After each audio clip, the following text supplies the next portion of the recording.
first time here? It's your first time in a space center.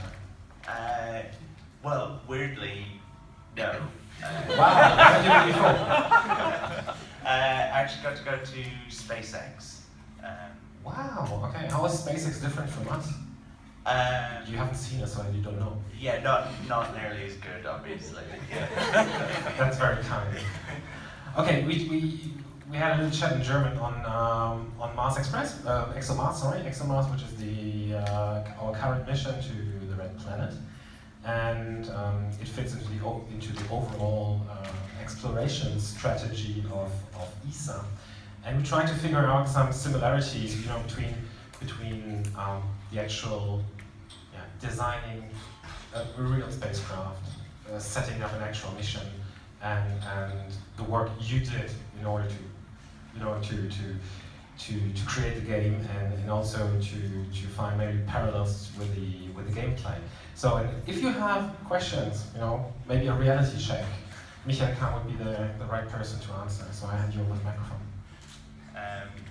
Yeah, this is one of those embarrassing things where obviously video games are not very realistic, in terms of movies. I'm sure. I was thinking about this listening to you talk. When I watch a film or anything on TV,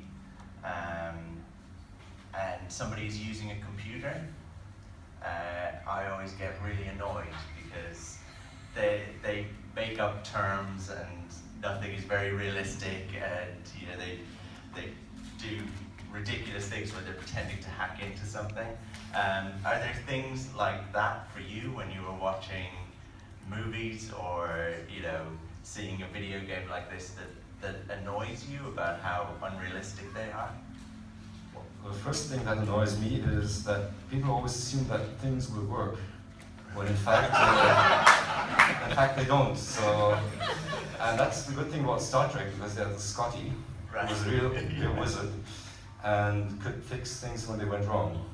So this assumption, we're just going to build something that's going to work 20 years from now, it's nonsense, of course it doesn't. So you need someone up there who knows everything, who has to have this real feel, this real magic touch with machines, and can fix things.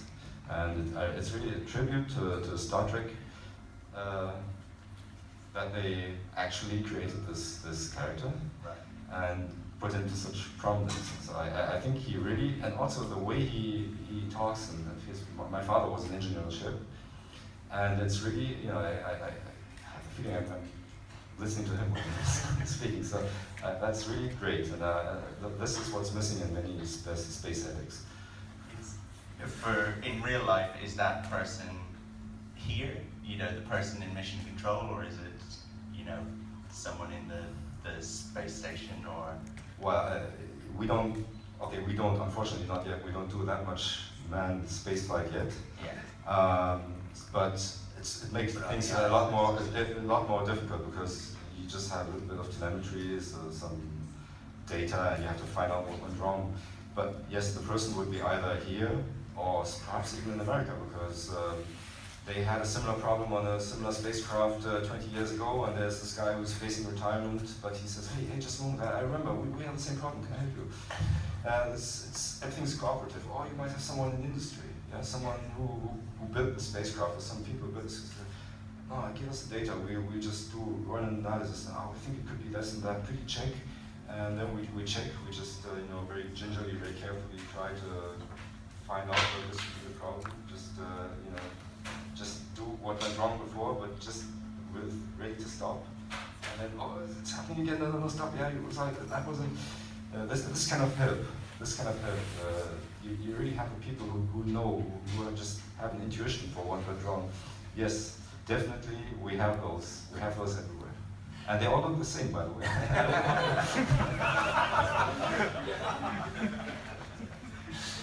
Yeah, we have the same thing in computer games. Everyone who works in computer games all looks the same as well. We all have beards. With something like that, how does that process work? So say something needs to be fixed on a satellite, you know, is there a trial here where there is like a version of the satellite, or that where it is tested out first, or? Yeah, exactly. That's very good. we do have, on the most expensive satellites, we have exactly the same, the twin, and we can send something there and see whether it works or not. And that's important because so many thousands of parameters. You know, every satellite sends 30,000 or more different parameters. So we know the temperature on the tip of the solar area, in the middle of the solar area, on the left edge, and so forth. We know all that, but that's not the same as letting your eye roam and seeing what goes wrong. So having something here and saying, okay, I want to open that valve and that valve, and sending the command and checking yes, and oh no, what's that? That is really something that helps solving or avoiding problems that could cost the mission. The mission can get lost because of not understanding and sending the wrong command, or sending command which is right according to all the documentation, but actually not to the spacecraft.